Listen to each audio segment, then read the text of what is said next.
Good morning students, DBM public school. मैं Ravindra Singal, class 9th mathematics. तो dear students, हम exercise 1.6 में आ चुके हैं। तो बेटा एक्सरसाइज 1.6 का क्वेश्चन फर्स्ट पार्ट देखिए इधर। 64 रेज टू पावर 1/2। तो इन क्वेश्चनों को सोल्व करने का मेथड ये है बेटा। सबसे पहले आप डिनोमिनेटर में देखिए कि पावर क्या है। डिनोमिनेटर में जो पावर है वो 2 है।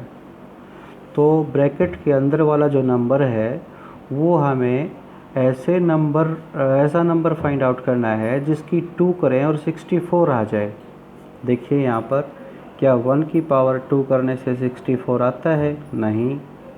2 की पावर 4 करने से 64 आता है? नहीं। तो किसकी पावर 2 करने से 64 आता है? 8 की। 8 की यदि हम 2 पावर करें तो 64 आता है। और वैसे 4 की पावर 3 करें तब भी 64 आता है।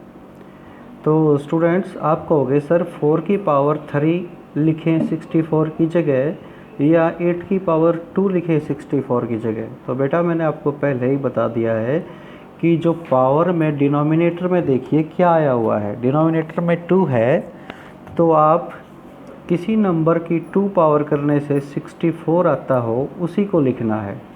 तो अब मैं 64 की जगह क्या लिखूँगा? 8 का स्क्वायर, क्योंकि 8 की पावर 2 करने से 64 आ जाएगा।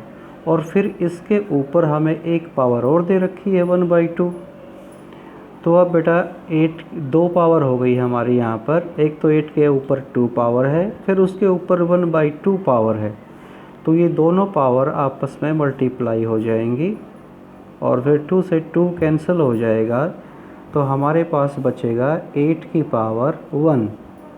और किसी की पावर 1 हो तो नंबर वही आ जाता है 8। तो हमारा आंसर क्या आ जाएगा? 8 आ जाएगा। इसी तरह से हम इसका एक थर्ड पार्ट और लेते हैं। ये है 125 और इसकी पावर बेटा 1/3 है।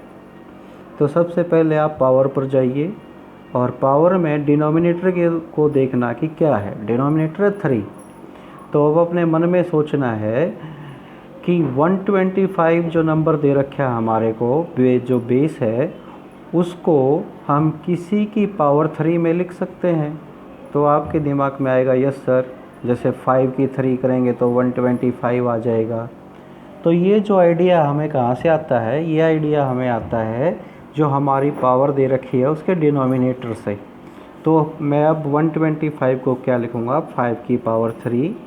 तो ये जो 5 की पावर 3 लिखा है ये केवल और केवल मैंने 125 की जगह लिखा है।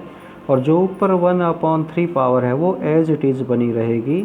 और फिर आपको पता ही है कि बेटा जब 2 पावर हो जाती हैं ऊपर नीचे तो फिर पावर से पावर मल्टीप्लाई हो जाता है।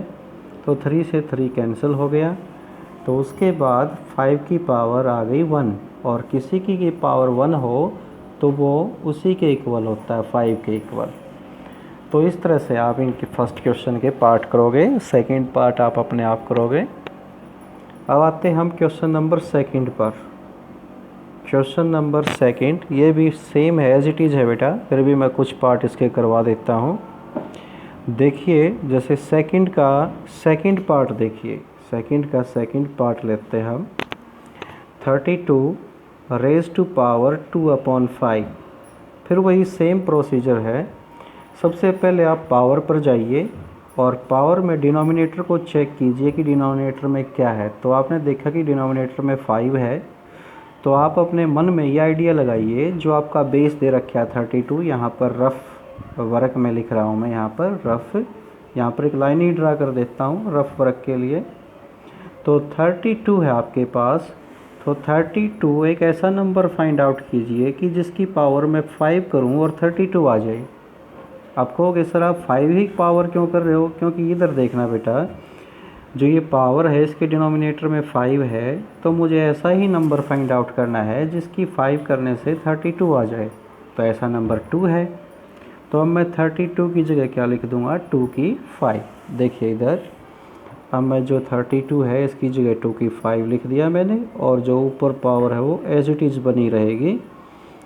अब पावर से पावर मल्टीप्लाई हो जाएंगी, 5 मल्टीप्लाई 2/5, 5 से 5 कैंसिल हो जाएगा।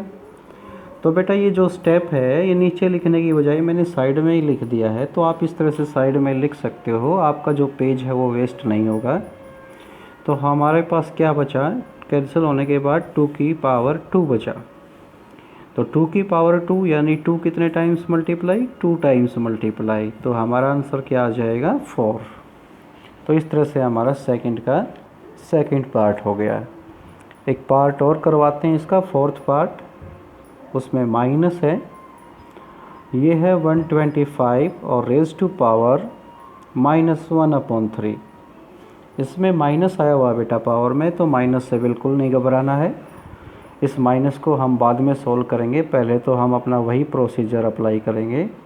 तो पावर के डिनोमिनेटर में देखो क्या आया हुआ है 3। तो आप इधर रफ में ये देखिए कि 125 जो है, कोई ऐसा नंबर फाइंड आउट करो जिसकी पावर आप 3 करो 125 आ जाए। तो सिंपली है वो क्या होगा 5। तो आप 125 को रिप्लेस कर दो 5 की 3 से। तो देखिए इधर मैं 1